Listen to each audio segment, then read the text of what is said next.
Well, hello. Today we have this big collection of tools for removing your Incabloc or Kif Triors. They're all different brands over here. Here we have an Kif Trior. And here we are having some by Rufarex Parat.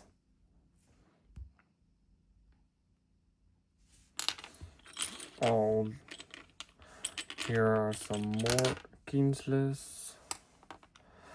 And here we have more Parats. Here we're having some Monorex. Let me see, Monorex. This one is from a Bausch, Switzerland. So yeah, I hope that somebody can use it, and thank you for watching.